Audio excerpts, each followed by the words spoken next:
नमस्कार, मैं नरेंद्र चौधरी और मेरे दोस्तों लेकर के आया हूँ आप लोगों के लिए एक और इन्फॉर्मेशनल वीडियो। ब्लैक फंगस के बाद नया रोग ऑस्टियोमोलाइटिस। हाँ जी मेरे दोस्तों, ब्लैक फंगस और उस ब्लैक फंगस के बाद जो ब्लैक फंगस के जो पोस्ट पेशेंट थे उनमें आया है एक नया रोग और जिसका नाम है ऑस्टियोमोलाइटिस। तो क्या है ऑस्टियोमोलाइटिस, क्या इसके लक्षण हो सकते हैं, कैसे इसका बचाव हो सकता है और क्या हमें इससे सावधानियां रखनी है, सब चीजें हम यहाँ पर आज चर्चा करने वाले हैं। आपको पता होगा कि 2019 से प्रारंभ कोरोना का कहर लगातार जारी है। 2019 से प्रारंभ हुआ था, 2020 में तो अब वही तांडव मचाया। 2020 में तांडव मचाया, 2021 की बात करें वहां पर भी तांडव मचा और भारत के अंदर कोरोना की सेकंड लहर आई थी और मेडिकल इमरजेंसी की हालत अपने यहां पर पैदा हो गई।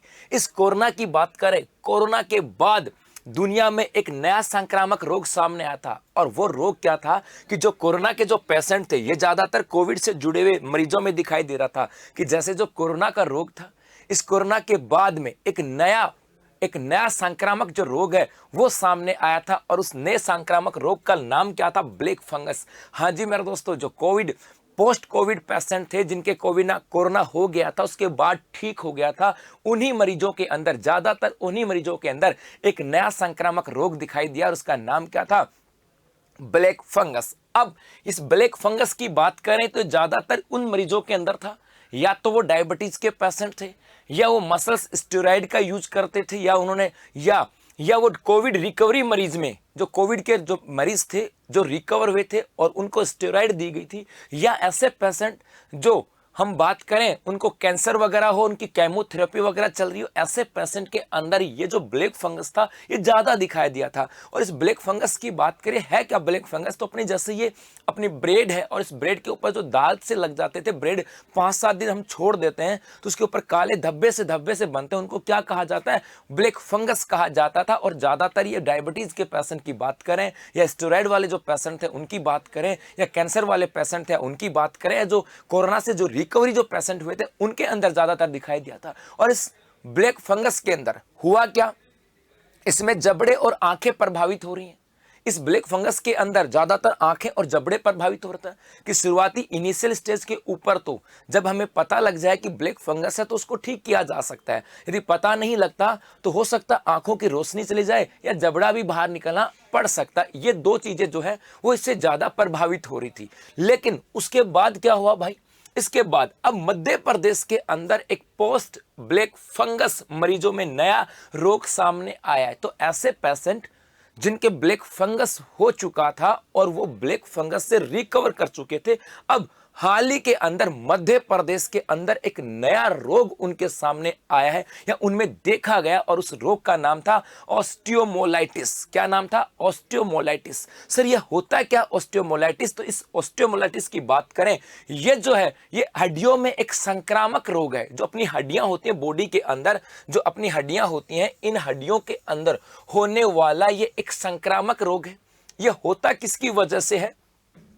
तो पायोजेनिक बैक्टीरिया या माइक्रोबैक्टीरिया से होता है। हुआ क्या? ये जो बैक्टीरिया है, पायोजेनिक बैक्टीरिया है, माइक्रोबैक्टीरिया, ये सबसे पहले अपने शरीर में प्रवेश करता है। ये क्या करेगा? अपने शरीर में प्रवेश करता है और शरीर में प्रवेश करने के बाद ये खून में मिलता है और खून में मिलने के बाद ये हड्डी के संपर्क में आता है। और यदि हड्डी कहीं से टूटी हुई है, यदि हड्डी कहीं से टूटी हुई है तो उस टूटी हुई हड्डी के संपर्क में आने के बाद ये बैक्टीरिया उसके साथ जुड़ जाता है। जैसे सपोज करो यहाँ पर हम चर्चा करें इस स्थान की, तो यहाँ पर ये हड्डी टूटी हुई थी और इस हड्डी के साथ ये बैक्टीरिया जो है इसके संपर्क में आया और उसके बाद में धीरे धीरे यहाँ पर जो है ये मवाद बनाना प्रारंभ कर देता है। क्या करता है? मवाद बनाना प्रारंभ करता है और धीरे धीरे इस हड्डी को गलाना प्रारंभ कर देता है। और उसके बाद में ये हड्डी एकदम से यहां से खत्म हो जाती है और उसके बाद धीरे धीरे ये पूरे बॉडी के अंदर फैलना प्रारंभ कर देता है। अर्थात अपने शरीर के अंदर जो हड्डियां हैं उनमें फैलने वाला एक संक्रामक रोग है और ये पायोजेनिक बैक्टीरिया, माइक्रोबैक्टीरिया से फैलता है। और इसका जो केसेज है वो हाल ही में हमें मध्य प्रदेश में देखने को मिले और उन पेशेंट में जो कि पोस्ट ब्लैक फंगस के पेशेंट थे।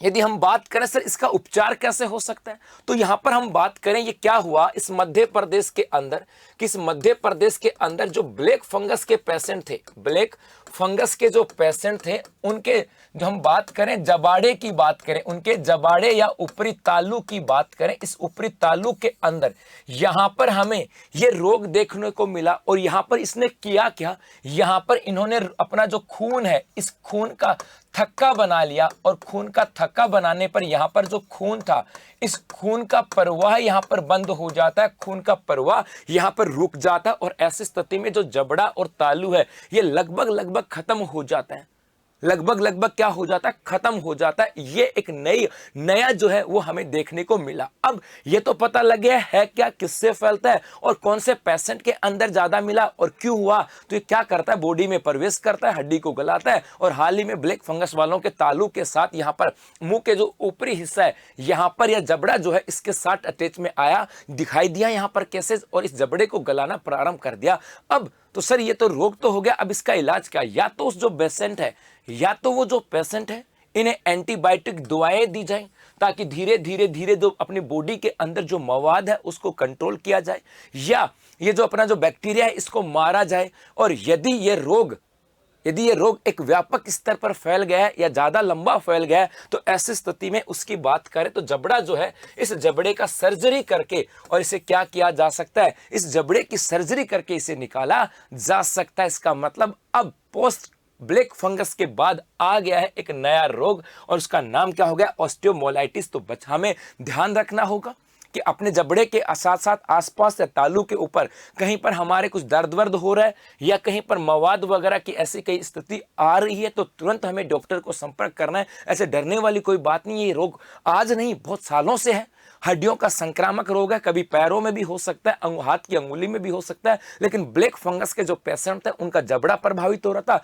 और अब इसी जो पोस्ट ब्लैक फंगस के जो पेशेंट हैं उन्हीं के इसी जबड़े के अंदर ये रोग नया दिखाई दिया, और उसके केसेस कहाँ मिले हैं, मध्य प्रदेश के अंदर। तो बी अवेयर और बी सेफ, और हमेशा सोशल डिस्टेंस रखना ताकि कोरोना ही नहीं होगा, और हमेशा सैनिटाइजेशन से हाथ साफ करते रहना है और सोशल डिस्टेंस को मेंटेन करते रहना है। Thank you.